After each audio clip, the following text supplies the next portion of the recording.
Les amis, quand on vous dit que Kabila était un homme méchant qui n'est jamais venu pour servir les intérêts des Congolais, beaucoup de gens doutent.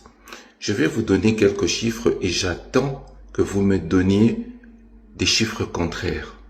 En prenant un seul domaine. Vous connaissez le parc de la vallée de l'Antsele, autrement dit Kingakati.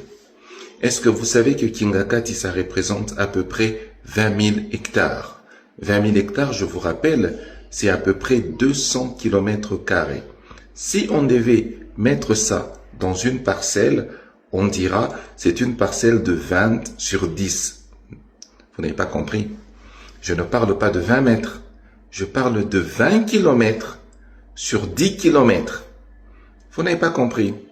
20 km, je vous rappelle, c'est la distance entre l'aéroport de Njili jusque Limité première rue.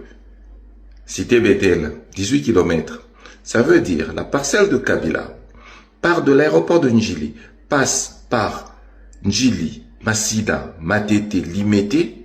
Pendant que vous conduisez sur cet espace-là, vous êtes dans la parcelle de quelqu'un. Je crois que vous n'avez pas compris.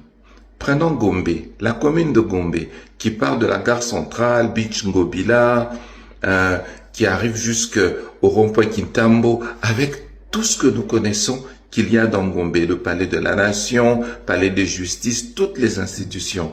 Vous prenez Gombe, avec son boulevard du 30 juin, vous mettez ça dans Kingakati, ça vous fait 7 fois Gombe. Kingakati représente Gombe 7 fois. Vous imaginez la grandeur de cet espace. Je crois que vous n'avez pas compris. Vous qui vivez à Paris, prenez Paris avec ses 20 arrondissements, plus la Tour Eiffel, les Champs-Élysées, l'Arc de Triomphe, vous prenez tout ça. Ça entre dans Kingakati une fois et vous avez assez d'espace pour construire un nouveau Paris de la même taille. Ça représente la parcelle de quelqu'un.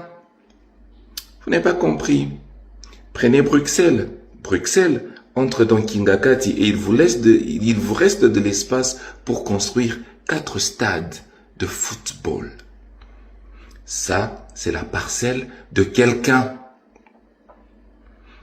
Est-ce que vous vous rendez compte que Kingakati représente 2% de l'espace de la ville de Kinshasa? Ça veut dire, si on devait répartir Kinshasa à tous les Kinois, Kabila, à lui tout seul, il allait prendre la part de 400 000 Kinois.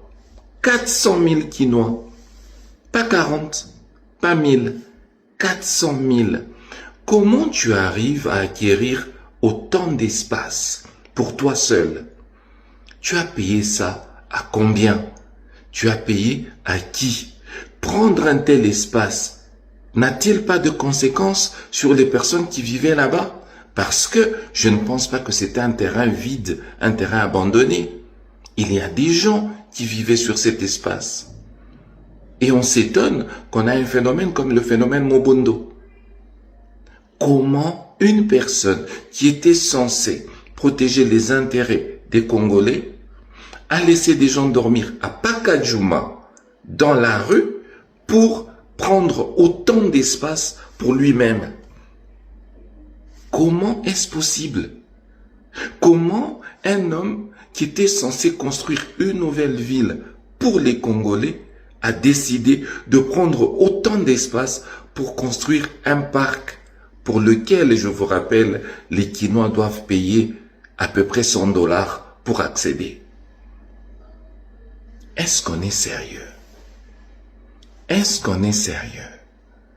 Non, Kabila, franchement, on aurait accepté que tu aurais construit une ville et que tu t'es serré à approprier autant d'espace pour toi-même. Oui, mais tu n'as rien fait. Tu as laissé des Congolais dormir dans la rue pour prendre autant d'espace. Avec combien d'argent tu as acheté l'espace? Avec combien d'argent tu l'as aménagé? Non, tu n'es jamais venu pour nous servir. Tu es venu pour te servir. Vous, les gens qui le supportez, venez me donner des chiffres contraires. Bye.